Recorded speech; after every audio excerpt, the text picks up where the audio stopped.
सरकार उनकी आर्थिक स्थिति को देखते हुए 2 लाख रुपए उन्हें देने का वादा किया था, उसने बिल्कुल नहीं किया। यह जनता बिल्कुल ठगी हुई है। तो मुख्यमंत्री बने थे उसी समय उन्होंने कहा था कि बिहार के अंदर जितने भी भूमिहीन लोग हैं उनको मैं 3 डिसमिल जमीन मुहैया कराऊंगा। नमस्कार, बात करेंगे एक साथी है जनसुराज के जो लगातार जो है संघर्ष कर रहे हैं। धूप, आंधी, तूफान, बारिश कुछ नहीं मानते हैं, डायरेक्ट जनता के बीच जाते हैं और उनकी समस्या को जानते हैं। पहले तो सर हमारे चैनल में आपका स्वागत है। बहुत बहुत धन्यवाद। किन मुद्दों को लेकर जनता के बीच जाते हैं? जी, अभी जो हम लोग जा रहे हैं जनता के बीच में, यह जो लालू, नीतीश और मोदी सरकार है जो विश्वासघात और भ्रष्ट नीति से अपनी बदजलकी से जो जनता के बीच में जीत करके आते हैं वह काम नहीं कर रहे हैं। इसको लेकर के एक जन अभियान सा छेड़ रखे हैं हमारे पार्टी के वरिष्ठ नेता प्रणेता श्री प्रशांत किशोर जी। उनका कहना है कि जातीय जनगणना जो 2023 में सरकार ने करवाई थी उसमें पाया गया कि लगभग 94 लाख ऐसे गरीब परिवार हैं जिसकी बहुत ही माली हालत है। तो सरकार उनकी आर्थिक स्थिति को देखते हुए 2 लाख रुपए उन्हें देने का वादा किया था। तो मैं और हमारे जितने भी पदाधिकारी, नेता और साथ ही साथ प्रणेता हैं, उनका एक ही प्रश्न है कि क्या वो 2 लाख रुपए जो कि आप सरकार के खजाने से 5,000 करोड़ रुपए खर्च करके 500 करोड़ रुपए खर्च करके जो आपने ये जातीय जनगणना कराया था और जातीय गणना के आधार पर लोगों के उत्थान के विकास के विषय में सोचा था, उसने आपने क्या किया? उसने बिल्कुल नहीं किया। यह जनता बिल्कुल ठगी हुई है। तो इस पर लोगों का काफी रुझान है। वो कहते हैं कि ये लोग आज तक हमें ठगने का ही काम किया है। दूसरी बात, इन्होंने आज ही नहीं, ये नीतीश सरकार जब 18 साल पहले मुख्यमंत्री बने थे उसी समय उन्होंने कहा था कि बिहार के अंदर जितने भी भूमिहीन लोग हैं उनको मैं 3 डिसमिल जमीन मुहैया कराऊंगा।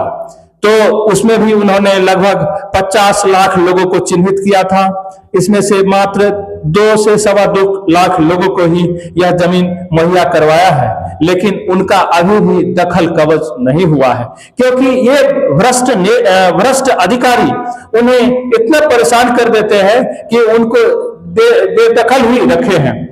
इसीलिए इन मुद्दों को लेकर के भी हम समाज में जा रहे हैं, हम जनता के बीच जा रहे हैं और उन लोग बखूबी कह रहे हैं कि केवल यह करार करते हैं और इनका करार झूठा ही साबित होता है। तीसरा, आजकल जो उन्होंने भूमि सर्वे को लेकर के वो हल्ला मचा रखा है, यह केवल दिखावा है। इन पर काम बहुत ही कम हो रहा है। इनके अधिकारी ऐसे बैठे हैं वहां कि ये चाहते हैं कि सरकार केवल मुझे कुर्सी पर बैठने के लिए पेमेंट देता है, दरमाहा देता है, और अगर मैं जनता का काम करूंगा तो जनता मुझे पैसा दे। और इस तरीके से वो लिप्त है कि अभी तक न उनके दाखिल खारिज या कोई रसीद कटवाने या कोई अगर दस्तावेज मुहैया कराना हो तो उसके लिए भारी भरकम रकम वसूली करते हैं। तो इन सब चीजों को लेकर के हम लोग जनता के बीच में जा रहे हैं और जनसुराज पार्टी मधेपुरा जिला में अपना जड़ जमा चुकी है और मुझे लगता है कि आने वाले विधानसभा चुनाव में इन भ्रष्ट और विश्वासघात नेताओं के विरुद्ध में जनता लामबंद होकर के और जनसुराज का जरूर समर्थन करेगी। बूथ स्तर पे जाते हैं, किस तरीके से तैयारी चल रही है? जी, हम लोग बूथ स्तर पर भी जाते हैं और जैसे हम किसी पंचायत में जाते हैं या प्रखंड में जाते हैं तो वहां पर चौक चौराहा पर गली मोहल्लों में लोगों को अपनी बात बताते हैं, फिर वो लोग इकट्ठा हो जाते हैं। और चूंकि ये जो जनसुराज है यह सही सोच और सामूहिक प्रयास जो इनका कार्डिनल प्रिंसिपल है, इन पर यह काम करेगी। और हमारे जो प्रणेता हैं उनका विजन डॉक्यूमेंट बन चुका है। पंचायत लेवल, प्रखंड लेवल और जिला लेवल पर ये किस किस तरीके से हमको वहां के जो लोकल मुद्दे हैं, लोकल समस्याएं हैं, उन पर काम करना है, और जो कुछ सूबे के लेवल का, जो राज्य लेवल का मुद्दा है, उन पर क्या काम करना है। जैसा कि आप जानते हैं कि शिक्षा का स्तर इतना गिर चुका है कि यह पूरे राज्य में किसी से छुपा हुआ नहीं है। तो यह तो पूरे सूबे लेवल का हो गया, लेकिन जैसे कुछ मलिन बस्ती है, कुछ दलितों की बस्ती है, जब वहां जाता हूं तो उनको रहने के लिए खाने पीने की व्यवस्था ठीक से नहीं है। किसी पोखर के पार पर घर बनाया हुआ है, झोपड़ी बनाया हुआ है, और उनके बाल बच्चे कहीं बाहर दिल्ली पंजाब जाते हैं, महिलाएं घर में रहती है अकेली। मतलब बहुत ही विभत्स रूप है।